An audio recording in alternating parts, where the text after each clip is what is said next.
The active protest movement, which the Russian security forces managed to stop at the beginning of a full-scale invasion, is gaining momentum again in Russia. The partial mobilization announced by Putin and nuclear threats served as a pretext for the renewal of underground resistance. Since the end of September, guerrilla attacks on the buildings of military enlistment offices and other government bodies have become more frequent in Russia. The underground movement set fire to a military registration and enlistment office in one of the districts of St. Petersburg and in the town of Gai in the Orenburg region with Molotov cocktails. And in Tolyatti they set fire to the administration building. All this happened within one day, and this was the biggest surge of guerrilla resistance since the spring. There are no more legal methods to protest. We believe that protests and marches will not lead to anything.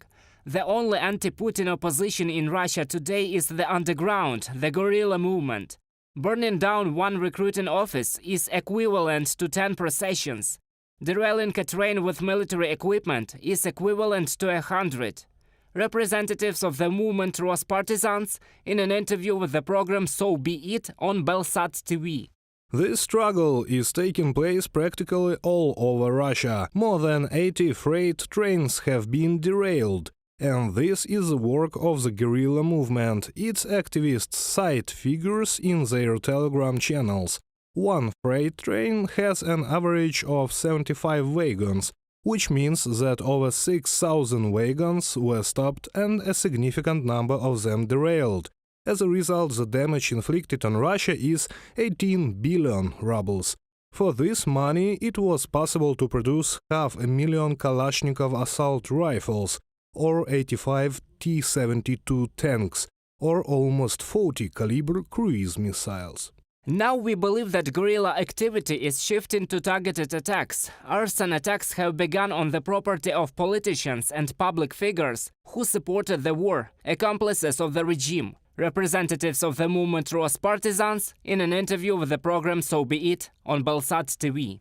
After 7 months of war, support for Putin's regime has waned, Russian opposition politicians say. Against this background, the team of Alexei Navalny announced the resumption of the work of headquarters. Earlier, his anti-corruption foundation and a network of headquarters were recognized as extremist organizations, and many employees emigrated due to criminal prosecution. The time has come to fight mobilization and war. Oppositionists call on the coordinators of already existing anti-war initiatives to get in touch. At the same time, they say they need everyone – artists, lawyers, hackers, or just people who are ready to print and deliver flyers. We believe, not only believe, but know that this operation is also helping to gradually change public opinion in Russia. Putin is losing support for his war. Putin is losing popularity, which makes it more and more difficult for him to continue his operation. Criminal cases have been initiated against Leonid Volkov and Ivan Zhdanov in Russia. They are themselves abroad.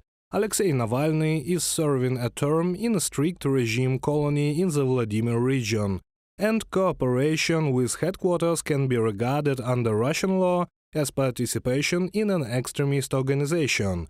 But the Russians have little chance of returning from this war, members of the underground movement say. There is almost no chance of returning as a normal person. Therefore, they are calling to fight Putin's regime with all available methods. Reported by Serhiy Kulyas, Natalia Gusak, UATV News.